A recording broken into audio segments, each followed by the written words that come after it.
Sim. Tá, obrigada. Então, pessoal, a gente vai falar um pouquinho na capacitação desse mês, né, sobre governança clínica e responsabilidade da alta direção. Essa capacitação ela é voltada para a alta direção, para a gestão, para coordenadores, RPs, enfim, para todo o pessoal em si que realiza a parte administrativa, a parte de coordenação mesmo da unidade como um todo. Então, o objetivo do nosso treinamento é compreender o que é a governança clínica, quais são os seus princípios, fundamentos, e também a gente vai falar um pouquinho sobre a prática da governança clínica na assistência em si. Então, a gente vai ver que a governança clínica, ela faz um pilar, na verdade, uma união, né, uma conexão entre a gestão e a assistência. Então, nós vamos também falar um pouquinho sobre como fortalecer esse papel estratégico, né, como reforçar o protagonismo da alta direção como motor, de fato, de qualidade e de segurança assistencial. Então, a gente vai ver que a alta direção, a gestão, os coordenadores, enfim, eles fazem parte, uma das partes principais, na verdade, da manutenção da assistência. Então, é muito importante a questão da alta gestão, da direção, e todas as ações que vocês prestam, todas as estratégias que vocês realizam para a assistência, influencia diretamente na qualidade e na segurança do paciente em si. Então, a gente vai falar sobre isso e como promover essa qualidade e segurança, né? Algumas estratégias que a gente pode utilizar na prática e sempre estimulando a cultura de melhoria, né? Esse é o foco principal. Sempre mantendo a responsabilidade, a transparência e a melhoria contínua dos valores institucionais. A gente entende que o contexto atual da saúde como um todo é muito complexo.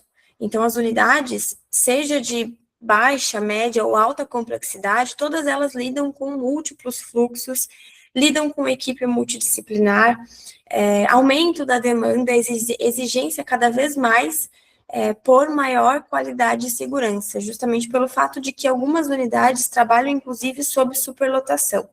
Então, essa questão, ela induz, né, esses desafios, eles induzem a erros assistenciais, a falhas de comunicação, e isso tudo muitas vezes se dá pela ausência de processos, ausência de fluxos estabelecidos, falta de padronização. Então, isso tudo vai resultar, obviamente, na variação de conduta, e não é isso que a gente quer. Nós trabalhamos diariamente para manter a assistência eu costumo falar que é andando em uma via de mão única. Então, todos os profissionais que trabalham em uma unidade de saúde precisam seguir processos para que o paciente não seja afetado negativamente e para que se mantenha a segurança, obviamente, e a qualidade da assistência. Então, a governança clínica, ela surge como essa resposta direta para esse cenário de dificuldade, esse cenário de complexidade. Então, a governança clínica, ela traz organização, ela traz controle e direcionamento estratégico para assistência. Ela é um modelo de gestão que busca garantir que os serviços de saúde ofereçam cuidados seguros, eficazes e de alta qualidade. Então, resumidamente, a governança clínica, ela faz esse elo entre a gestão administrativa e a assistência. Então, a gente vai ver que não tem como trabalhar separadamente, montando estratégias e montando e estruturando processos e fluxos para que a assistência ela haja, né, e ela trabalhe continuamente a partir de um fluxo, a partir de uma rotina pré-estabelecida. É basicamente essa a função da governança clínica, né? Influencia o atendimento, orienta decisões estratégicas e conecta a gestão e a assistência, como eu havia mencionado. Os princípios da governança clínica. Então, eu trouxe alguns princípios, né, e a gente vai ver, falando deles, que não podemos tratá-los isoladamente, né, os elementos, eles se complementam. Na verdade, sempre quando a gente fala de qualidade, de segurança do paciente, a gente nunca vai falar sobre um ponto específico. É sempre um processo que está envolvido, são várias situações que estão envolvidas nisso. E quando a gente fala de governança clínica, obviamente, também funciona dessa forma. Então, um dos princípios da governança é a qualidade assistencial, E a segurança do paciente. Então, eu já vim falando isso desde o início, justamente porque isso é a base da governança clínica, para isso que serve a governança clínica, para entregar o cuidado eficaz, baseado em evidências e adequado às reais necessidades do paciente. Então, a gente traz essa qualidade assistencial e que, consecutivamente, vai surgir e vai trazer um outro princípio da governança clínica, que é a segurança do paciente. Então, a gente busca, com essa qualidade, reduzir ao máximo dos riscos e eventos adversos em todos os processos assistenciais. Com isso, a gente traz a questão da transparência, que também é um princípio de governança clínica, que é relacionado àqueles processos e resultados visíveis para os gestores, para as equipes e para o usuário. Então, a gente avalia a qualidade, avalia a segurança do paciente, avalia vários aspectos dentro da governança clínica a partir de indicadores. E é muito importante nós, da alta gestão, né, nós, coordenadores, trazermos esses resultados, trazermos esses aspectos dos indicadores, das suas análises, os seus planos de ação, para a equipe também. Então, trazer essa transparência faz muita diferença para a atuação da equipe, porque assim a equipe não trabalha no cego, porque quem já foi da assistência sabe que muitas situações não chegam na equipe justamente por não chegarem de fato, né? Então não são levadas até a equipe e a equipe acaba achando muitas vezes que trabalha e nada muda. Então é interessante a gente trazer essa transparência para dentro da assistência. E é para isso que serve esse elo, para isso que serve essa ponte, né? Tendo também um outro princípio e colocando em prática a questão da responsabilização clara dos profissionais e gestores também pelos seus resultados alcançados na assistência. Então, a responsabilização dos gestores, da alta direção, sobre tudo que acontece na assistência, precisa ser muito bem firmada e precisa ser muito bem entendida. Tudo que nós realizamos na questão da gestão em saúde, na questão administrativa, vai refletir na assistência, e o que a assistência traz como resultado é, muitas vezes, as nossas ações, né? São resultados das nossas ações na alta direção, na questão da governança. Então, essa questão também é importante de ser avaliada e também é um dos princípios da governança clínica, assim como a decisão baseada em dados.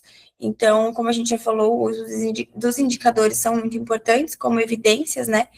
E eles precisam ser utilizados como base nas decisões clínicas, nas estratégias, nos planos de ação, sempre com o intuito de aumentar a segurança da assistência como um todo. Então, nós precisamos usar os indicadores.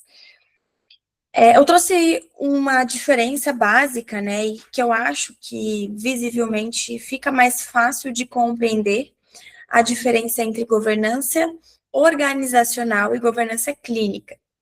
Nós tivemos há 2 meses atrás uma capacitação que também foi voltada para a alta gestão, que nós falamos sobre gestão em saúde.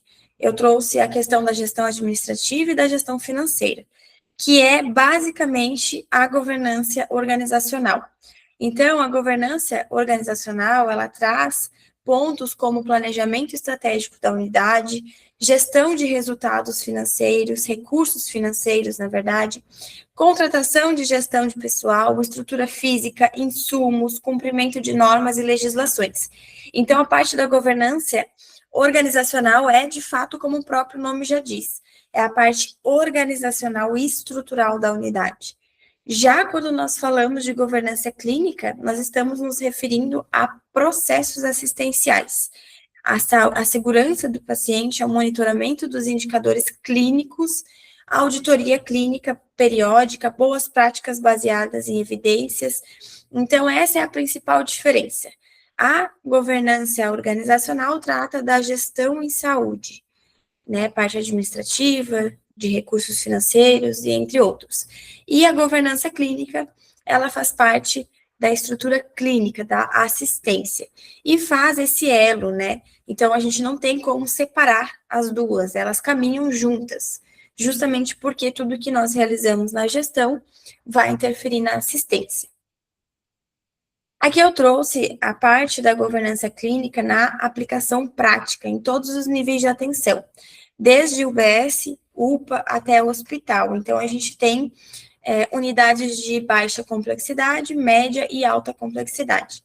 Muitas vezes, quando se fala em governança clínica, nós já remetemos diretamente a hospitais de grande porte, mas é muito importante que a gente traga isso para as demais atenções também, justamente porque quanto mais organizado fica o fluxo, quanto mais processos eu incluo dentro da assistência, mais qualidade eu vou oferecer para esse paciente, porque todos os profissionais vão trabalhar de uma única forma padronizada. Então, para falar um pouquinho sobre a aplicação nas UBSs, na atenção primária, eu trouxe um exemplo de que a governança clínica ela atua fortemente na organização do cuidado longitudinal, que é essa questão de atenção primária.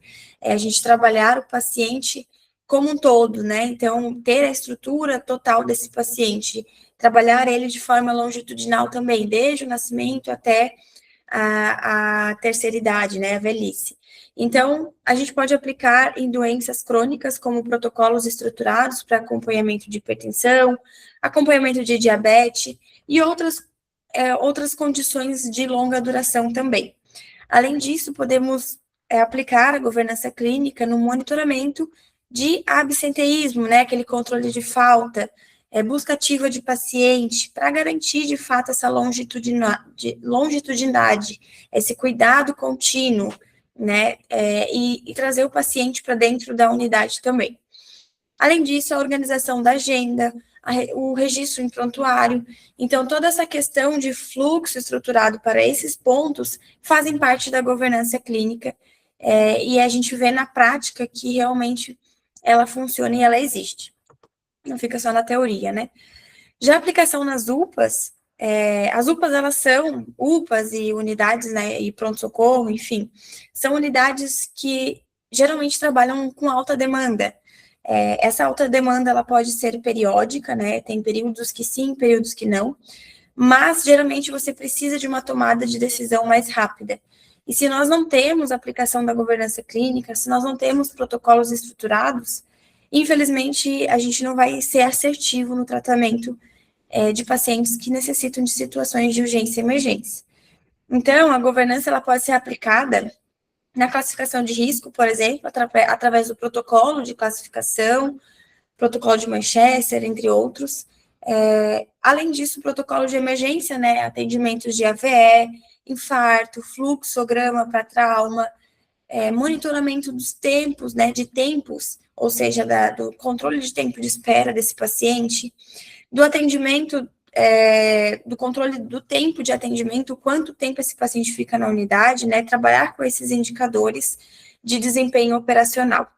E também fluxos bem definidos, a entrada do paciente, o atendimento, a alta, o encaminhamento, que essas etapas, elas estejam claras, elas estejam definidas, pelos responsáveis e tenham um registro adequado também.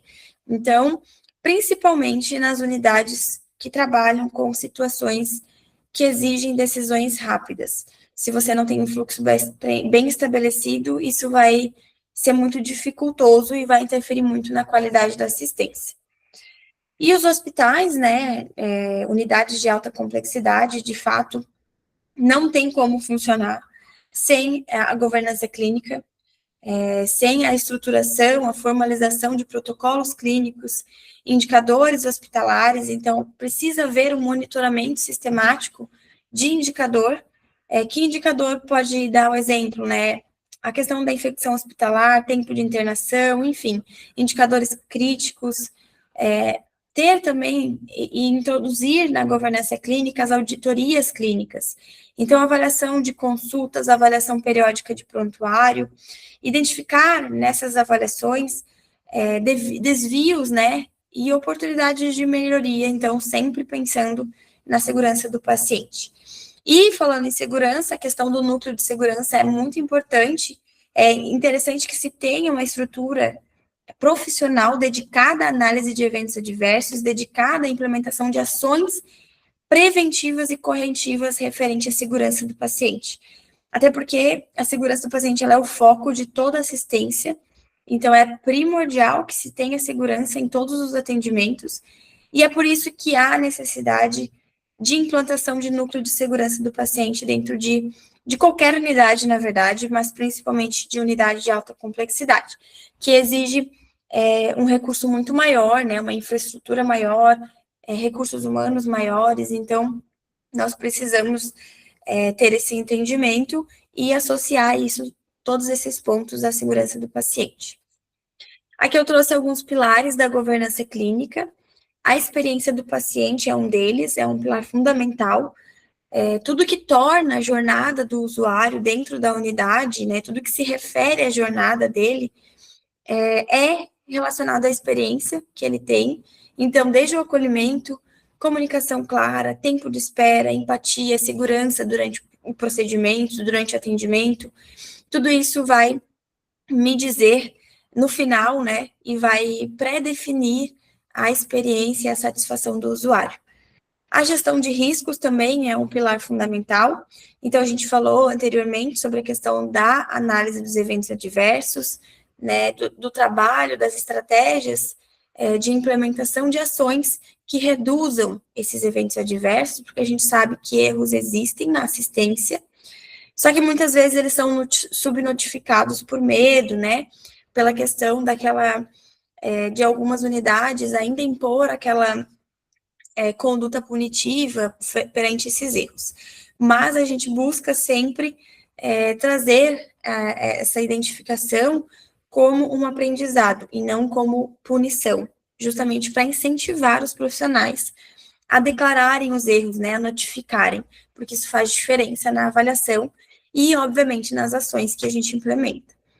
A efetividade clínica, né, logicamente, todo paciente que procura uma unidade, ele quer que o problema dele seja resolvido, então isso vai dizer muito sobre a minha própria unidade, né, um indicador muito importante de qualidade, é a garantia, de fato, que o cuidado prestado na unidade vai servir e vai satisfazer, né, vai realmente ser benéfico e real para o paciente.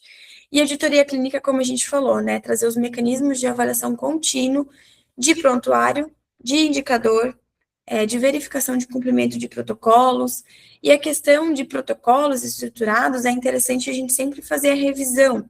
Então, nós estruturamos e revisamos sempre, porque nós buscamos continuamente a melhoria de todos os processos. Aqui eu trouxe só alguns indicadores. Na verdade, você já preenche os indicadores de processo, indicadores de resultado, indicador de segurança, indicador de satisfação, mas eles são muito importantes, eles são ferramentas essenciais para medir, monitorar e melhorar o desempenho, é para isso que serve, o desempenho assistencial e organizacional. Então, é de suma importância o preenchimento, a avaliação, né, a sua análise crítica frente a esses indicadores, e um plano de ação bem estruturado. É interessante a gente manter o preenchimento e manter essa avaliação, porque a gente consegue comparar ciclos de indicadores, para saber se a minha estratégia foi benéfica ou não está surtindo efeito e eu preciso fazer essas alterações. Até aqui tá tudo bem, gente? Tudo certo? Tudo bem? Tudo bem? Tá bom. Vamos dar continuidade, então? Qualquer coisa pode me interromper. A cultura organizacional e governança. Então, a cultura organizacional, né, é um conjunto de valores, comportamentos, atitudes e práticas que orientam como as pessoas agem dentro das instituições. Ela define como as coisas realmente acontecem no dia a dia, e não apenas o que está escrito no documento ou no protocolo. Então, a cultura, ela influencia diretamente na segurança do paciente, na comunicação entre equipes e na tomada de decisão. Então, é importante a alta gestão trazer essa cultura organizacional e cultura de governança para dentro das ações implementadas na unidade, né? Então, trazer essa comunicação entre equipe, né? A comunicação clara, a cultura aberta e transparente facilita o diálogo, reduz ruídos, né? Reduz aqueles processos dificultosos e melhora os resultados sempre. Então, ter uma boa comunicação interdisciplinar, multidisciplinar e também baseada em evidência, baseada em indicadores, trazer os indicadores para reuniões, tomar decisões conjuntas, isso vai facilitar muito o processo e vai ser muito mais benéfico. E como que a gente faz para fortalecer essa cultura organizacional também nas unidades, né? Capacitações contínuas e reforço de protocolos. Muitas vezes a gente cobra a questão de treinamentos mensalmente, porque justamente quando o profissional está capacitado, quando o profissional está treinado, e quando ele escuta mais sobre assuntos diversos, ele consecutivamente vai atender melhor, então vai melhorar a assistência. Então, por isso é importante que você sempre oriente, né, e induza a questão da capacitação contínua, do treinamento, das orientações, de reforçar os protocolos, de revisar os protocolos muitas vezes junto com a equipe, porque estar presente na assistência faz parte das ações da gestão da alta direção também. Então, de nada adianta eu estruturar um protocolo baseado em evidências, mas sem entender lá na ponta se esse protocolo está sendo funcional. Então, eu preciso desse feedback também ao contrário, né? Eu preciso entender o que a equipe está achando, né? Se está aderindo, se não está aderindo e por que não está aderindo àqueles protocolos. Esse feedback frequente e monitoramento é importante também. Então, aquele retorno que eu falei para vocês anteriormente, sobre os indicadores, sobre os resultados, sobre o desempenho, né? Então, retornar para a equipe também o que está sendo feito, como está sendo feito, isso vai auxiliar muito no processo de entendimento organizacional como um todo. E o tratamento adequado de falhas. Então, tratar as falhas e os erros da equipe como aprendizado e não como punição.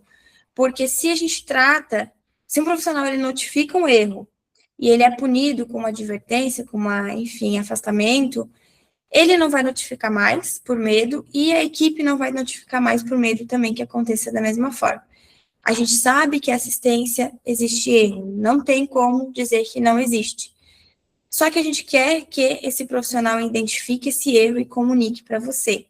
Então, se a gente punir, de certa forma, a gente vai cortar esse laço. Então, sempre procurar ajustar o processo, evoluir, né, estimular essa cultura de evolução, porque isso vai concomitar com o aumento da segurança do paciente. Aí a gente já falou, né, agora acabamos de falar sobre o papel da alta direção, que é importante trazer reuniões de equipe, definir diretrizes juntamente, né, conjuntamente, garantir recursos, melhorar resultados, promover cultura de segurança. Então, a qualidade e a segurança do paciente, elas não são apenas responsabilidades operacionais da assistência, elas são prioridades das estratégias da alta direção. Então, por isso, é importante trazer reuniões e trazer conversas, enfim, que sempre induzam, né, a melhoria do cuidado, a melhoria da qualidade e da segurança do paciente. Aqui eu trouxe algumas responsabilidades estratégicas da alta direção. Então, aquilo que é preciso enxergar a alta direção da unidade realizando, para que a gente tenha a cultura de governança clínica bem firmada dentro da instituição.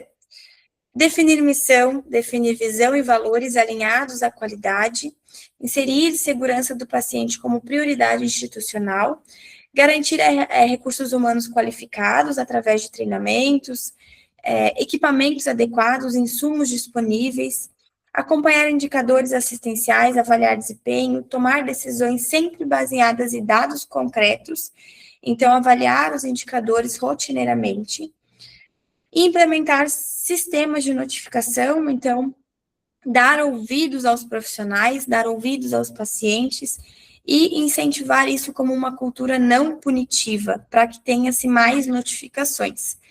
Padronização de protocolos, né, aprovar e reavaliar os protocolos clínicos que já existem, e incentivar sempre as auditorias clínicas, a utilização de resultados para melhoria e garantia dos planos de ação efetivos. Então, essas são algumas responsabilidades da alta direção frente à governança clínica. A integração da alta direção e das equipes assistenciais não pode ser distante, ela precisa ser focada e precisa ser integral. Então, nós dizermos que existe gestão separada da assistência é impossível, porque elas são um único conjunto onde as ações que uma vai tomar vai refletir na outra e vice-versa. Então, tudo que eu estruturar de estratégia na direção, na gestão, a assistência vai refletir no paciente. E quando esse reflexo retornar para mim por indicadores, eu vou conseguir avaliar se o que eu estou fazendo está sendo efetivo ou não. Então, é basicamente um fluxo, né? É uma roda que vai girando e vai girando sempre num único sentido. Então, existe essa integração real entre alta direção e equipe assistencial. Não tem como trabalhar separado. É impossível. Aqui eu trouxe as estruturas essenciais da governança clínica, mas nós entendemos que algumas unidades possuem, outras não, por ser unidades menores, né, por não ter tanto recurso de recursos humanos, de fato, mas a gente sempre orienta que isso seja cada vez mais estimulado, porque quando eu tenho, por exemplo, uma estrutura de comissão, eu tenho comissão de controle de infecção, eu tenho comissão de ética, eu tenho comissão de revisão de prontuários. Quando eu tenho essa estrutura firmada, eu tenho para onde me reportar caso aconteça algum problema. E aí eu tenho um grupo de pessoas que vão conseguir agir de forma rápida e bem estruturada para que isso se torne algo positivo, né? Para que as questões de problemas sejam resolvidas. Além disso, é interessante a estruturação de núcleo de segurança do paciente, protocolo assistencial padronizado, isso é muito importante, precisa ter auditorias internas, externas, indicadores de desempenho, a avaliação desses indicadores, porque vai fazer diferença, né? E isso tudo vai permitir a padronização de condutas clínicas, além das condutas clínicas administrativas também, identificação precoce de riscos, de falhas nos processos, implementação sistemática de melhoria contínua e a garantia da conformidade com normas e legislações vigentes. Então, toda a estrutura de governança clínica, ela vai refletir nos mecanismos de ação da unidade. E a gente consegue avaliar depois a partir da avaliação dos indicadores. Eu trouxe também mais um ponto importante sobre a governança clínica, que é a descrição de cargos, né, e funções. Então, a descrição de cargos, ela vai estabelecer o que cada profissional deve fazer, né, deve realizar de tarefa, quais são suas responsabilidades, suas competências e quais são os resultados esperados. Esse é um instrumento que ele vai servir para padronizar também direções, ou seja, quando eu necessito cobrar alguém de acordo com a especificidade de atuação daquele profissional. Então, tem algum problema na unidade referindo a X, eu vou me reportar a esse profissional, porque ele é responsável por essa questão. Eu só vou saber isso, e eu só vou ser específico e assertivo no reporte das informações necessárias para a resolução desse caso, quando eu tenho especificamente para qual profissional vai agir em qual situação. Então, é importante eu ter essa descrição de cargo como ferramenta fundamental da governança também. Então, sem esse instrumento, né, de reporte, de saber qual profissional a me reportar, eu tenho muitas vezes duplicidade ou ausência de tarefas. Então, eu não sei para quem eu remeto a informação e vai ficar por isso mesmo e vai finalizar por ali e nada vai ser melhorado. Conflitos entre equipes e setores, porque estou pedindo para um que seria para outro, e assim a gente sabe que vira uma bola de neve.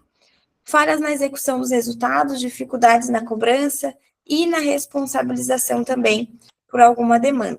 Então, a descrição, ela contribui diretamente para a eficiência organizacional e para a qualidade assistencial. Aqui, eu trouxe o documento que nós temos, a maioria das unidades já preencheu em relação à descrição de cargos. Então, você preenche, essa descrição ela é basicamente para a alta gestão. Então, nós precisamos entender quem faz o quê, né? Nós, a sede, e vocês da unidade também. Então, é um documento institucional importante que serve para garantir que todos os registros obrigatórios sejam completos, atualizados, acessíveis, os processos sejam formalizados e o cumprimento de prazos e exigências também sejam firmados, né? Nós conseguimos monitorar a partir dessa responsabilização. E aí, nós temos também uma questão sobre o planejamento estratégico, que vocês já realizam, né? O planejamento estratégico da unidade, ele serve para definir objetivos, metas e ações. Então, ele dá clareza sobre onde a organização quer chegar, organiza prioridades institucionais, melhora a tomada de decisão em todos os níveis e alinha todos os setores e equipes. Então, na prática da unidade de saúde, a definição de metas assistenciais. Então, você já tem metas definidas, né, de acordo com cada indicador, de acordo com cada processo. Isso é importante que se tenha firmado para que a gente consiga entender que existe um planejamento na gestão. Além disso, a organização de fluxos e processos internos também é um planejamento. O planejamento sistemático de melhorias contínuas, ou seja, a partir de sistemas de informação, de processos, de protocolos, e monitoramento periódico dos indicadores de desempenho, que vocês já realizam também. Então, gente, basicamente era essas questões que nós gostaríamos de trazer, falando um pouco sobre governança clínica, sobre responsabilidade de alta gestão, né? E é interessante que a gente conclua isso entendendo que todos os processos, eles vão impactar nos resultados. Então, para que eu tenha resultados positivos, eu preciso estruturar bem os meus processos e revisá-los. Porque nada é perfeito, né? Nem a gestão, nem a assistência, mas nós precisamos trabalhar sempre buscando essa melhoria contínua, trazendo responsabilidades claras, trazendo atuação integrada. Então, também entender que a gestão, ela não trabalha separada da assistência, e tudo que nós realizarmos, todas as ações que nós realizarmos, vão refletir diretamente na assistência. Então, mais do que implementar ferramentas, é necessário fortalecer a cultura organizacional, sempre baseada em responsabilidade, comunicação e melhoria contínua, como eu falei para vocês. Então, era isso que nós gostaríamos de trazer.